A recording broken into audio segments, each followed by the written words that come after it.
you've been doing an amazing job at your innovation of taking a gestation barn, moving it into a wean to finish barn.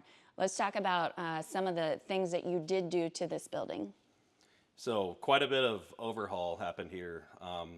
Since it was partially slatted, this particular barn had to have new flooring, and so complete new slat work, some work done in the pit, and then of course all the gating and feeders here from Farmweld, as well as the feed system, the plumbing, and the controller, the wiring. So pretty big job on this site.